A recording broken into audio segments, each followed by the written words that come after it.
Hello children, how are you all? I hope you all are doing really good. So children, in GK today we are going to study our new chapter which is journey. We will learn about journey in this chapter. Generally people love to travel. Children of your age like to go during summer vacation on hill station by train. They love to sit by the window and count the number of electric poles and tunnels they pass through. They also love to meet and make new friends. Nowadays, the cost of air tickets is much less, so more people are flying by aeroplanes.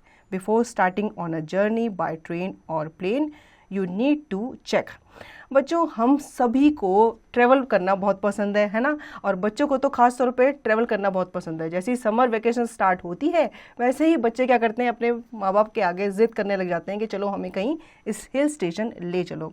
फिर बच्चे क्या करते हैं, train में बैठकर वो window वाली seat ले लेते हैं और विंडो से बाहर वो तरह तरह की चीज़ें देखते हैं और उन्हें एंजॉय करते हैं. जैसे कि आप ट्रीज़ आते हैं तो ट्रीज़ को गिनते हैं. कुछ बच्चों की आदत होती है वो बहुत सारे लोगों को देखते हैं, फिर उन्हें काउंट करते हैं, एनिमल्स को देख के काउंट करते हैं और इस तरह से वो अपने सफ़र क्या करते हैं, एंजॉय करते हैं. अब यहाँ पे बताया गया है कि जो एयर टिकट्स हैं वो भी क्या हो चुके हैं, लेस हो चुके हैं. मतलब उनका जो प्राइस है वो चीपेस्ट हो गया, ठीक है, कम हो गया. तो अब काफ़ी लोग एयरप्लेन से भी ट्रैवल करते हैं. लेकिन जर्नी पे जाने से पहले हम कुछ चीज़ों के बारे में हमें ध्यान देना चाहिए.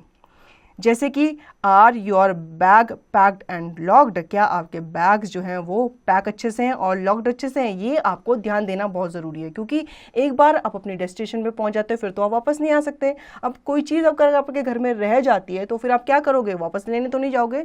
तो इसीलिए ये कहा जाता है कि अपने बैग को आप अच्छे से तो पहले तो पैक करो, फिर उसे अच्छे से लॉक कर लो ताकि वो जर्नी के दौरान खुले ना, ठीक है, और कोई भी चीज़ वहाँ से मिसप्लेस ना हो जाए. Now do you have your ticket. सबसे पहले आपको क्या करना है, अपनी टिकट्स को चेक कर लेना है कि आपके पास टिकट्स है. क्योंकि कभी कभी क्या होता है, हम स्टेशन पहुंच जाते हैं जो कि घर से बहुत दूर होता है और हमारी टिकट्स घर पे रह जाती हैं. तो उससे क्या होता है, हमें बहुत ज़्यादा ट्रबल सामना करना पड़ता है. Now the time of departure on the ticket. और आपको ये भी देखना है कि उस टिकट में जो आपका डिपार्चर टाइम है वो कितना लिखा हुआ है, ठीक है.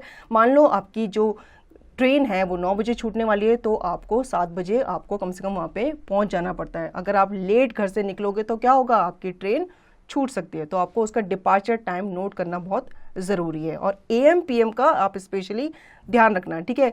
कभी कभी PM लिखा होता है तो हम मॉर्निंग में पहुँच जाते हैं, लेकिन उसका हमें ध्यान ज़रूर देना चाहिए कि हमारी जो ट्रेन है वो मॉर्निंग की है या फिर इवनिंग की है, ठीक है. समटाइम द ट्रेन और plane could be late. There are phone numbers which you can call up to find out the correct time the train or plane will leave. कभी कभी हमारी जो ट्रेन होती है और प्लेन होती है उसको डिपार्चर टाइम से कभी कभी लेट होती है, ठीक है. कुछ रीज़न होते हैं, वेदर रीज़न होता है या कोई और रीज़न की वजह से वो क्या होती है, लेट होती है.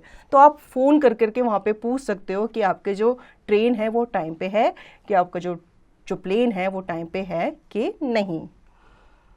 Always ensure that you leave well in advance so that you can reach the station at least half hour before the train departs. In India, you need to reach the airport at least 1 hour before the flight takes off. बच्चों, जैसे मैंने पहले बताया, आपको अपना station पे या airport पे टाइम पे ज़रूर पहुंच जाना चाहिए. टाइम से बल्कि पहले पहुंच जाना चाहिए.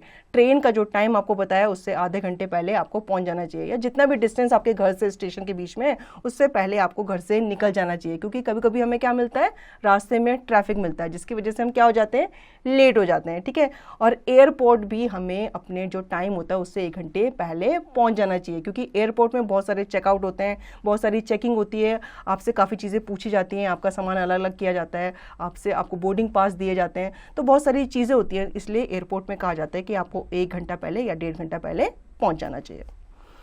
Now on train. अब ट्रेन में आपको क्या चीज़ें नहीं करनी चाहिए. Don't run up and down the corridor. जो उसके कॉरिडोर होते हैं वहाँ पे आपको भागना नहीं चाहिए, ठीक है. Keep climbing up to the top berth and down. अब ट्रेन में क्या होते हैं, बर्थ होते हैं, ठीक है. आपकी सीट होती है, उसके ऊपर एक बर्थ होता है, उसके ऊपर एक और बर्थ होता है. तो उसमें भी आपको चढ़ना उतरना बार बार नहीं करना चाहिए. क्योंकि ट्रेन चलते समय कभी कभी जर्क करती है तो उससे आप गिर सकते हो और आपको चोट लग सकती है, तो आपको ऊपर नीचे बार बार नहीं करना चाहिए। नेक्स्ट पॉइंट है take out your arms out of the window. हमें अपने हाथ जो होते हैं वो ट्रेन से बाहर नहीं निकालने चाहिए, विंडो से बाहर नहीं निकालने चाहिए। इससे क्या होगा, जब ट्रेन जो होती है मूविंग डायरेक्शन में होती है तो बहुत ज़्यादा स्पीड में होती है, ठीक है। तो अगर हम अपने हाथ बाहर निकालेंगे तो कोई भी पोल या कोई भी ट्री आएगा तो उससे क्या होगा, हमारे हाथ जो होते हैं वो इंजर्ड हो सकते हैं, ठीक है। ऐसा कहा जाता है कि चाहे ट्रेन हो, बस हो, या आप अगर अपनी कार में भी जा रहे हो तो उससे भी अपने हाथ बाहर आप ना निकालें तो ज़्यादा अच्छा होगा। नेक्स्ट पॉइंट, थ्रो पैकेट्स और food stuff on the ground. हम जब ट्रेन में जाते हैं तो हम देखते हैं ट्रेन कैसी होती है, साफ़ सुथरी होती है, लेकिन उसे हम क्या कर देते हैं, गंदा कर देते हैं। हम जो खाना खाते हैं, चिप्स के पैकेट खाते हैं या फिर हम जो टॉफ़ी खाते हैं उसके रैपर्स हम ट्रेन में फेंक देते हैं, तो उससे क्या हो जाती है, ट्रेन गंदी हो जाती है। तो वो हमें नहीं करना चाहिए, और बल्कि आप दूसरे को भी ऐसा करते हुए देखते हो तो आपको उसे क्या कर देना चाहिए, स्टॉप कर देना चाहिए। Throw used cups and plates out of the window. हम ट्रेन में क्या करते हैं, डिस्पोजेबल प्लेट्स और कप का यूज़ करते हैं, ठीक है। जब हम खाना खा लेते हैं तो हम क्या कर देते हैं, हम उन प्लेट्स को विंडो से बाहर थ्रो कर देते हैं, लेकिन हमें ऐसा नहीं करना चाहिए, ठीक है। अब इसके लिए क्या करें, हम एक पैकेट बना सकते हैं और उसमें वो प्लेट्स और कप को रख सकते हैं। जब हम कोई स्टेशन आएगा वहाँ पे डस्टबिन रखे ही होते हैं, तो हम क्या कर सकते हैं, उन प्लेट्स को या उस पॉलीथीन को हम उस डस्टबिन में डाल सकते हैं, ठीक है। इससे ट्रेन गंदी भी नहीं होगी और साफ़ सुथरी भी रहेगी। Last point, make a loud noise and disturb your fellow passengers. हमें ज़्यादा लाउड नॉइज़ भी नहीं करनी चाहिए, ज़्यादा शोर शराबा चिल्लाना भी नहीं करना चाहिए, लाउड म्यूज़िक भी नहीं बजाना चाहिए, क्योंकि हमारे जो फेलो पैसेंजर्स होते हैं वो क्या कर रहे होते हैं, सो रहे होते हैं या वो बैठे होते हैं, तो उससे उन्हें क्या होती है, डिस्टर्बेंस होती है। तो हमें अपने जो यात्रा होती है, जर्नी होती है, उसमें हमें चिल्लाना नहीं चाहिए, लाउड म्यूज़िक नहीं बजाना चाहिए और ज़ोर ज़ोर से भी बातें नहीं करनी चाहिए, ठीक है। ये एक आपको मैनर्स जो होते हैं वो मेंटेन करके रखने चाहिए होते हैं जब हम क्या कर रहे होते हैं, ट्रैवल कर रहे होते हैं। Now knowledge corner. Here is a fun game. Imagine that you are going on a trip to the seaside for 5 days. Make a list of all the things that you need to carry with you on the trip. Here are some words to help you: clothes, toiletries, things for the beach, ticket, medicines, food, money. ठीक है। अब यहाँ पे आपको एक फ़न game बताया गया है कि आप किसी ट्रिप में जाते हो किसी बीच साइड में, ठीक है। हम अलग अलग जगह जाते हैं तो अलग अलग जगह के लिए हम अलग अलग कपड़े लेके जाते हैं। जैसे हम हिल स्टेशन जाते हैं तो क्या करते हैं, हम स्वेटर्स लेके जाते हैं, कैप लेके जाते हैं, ठीक है।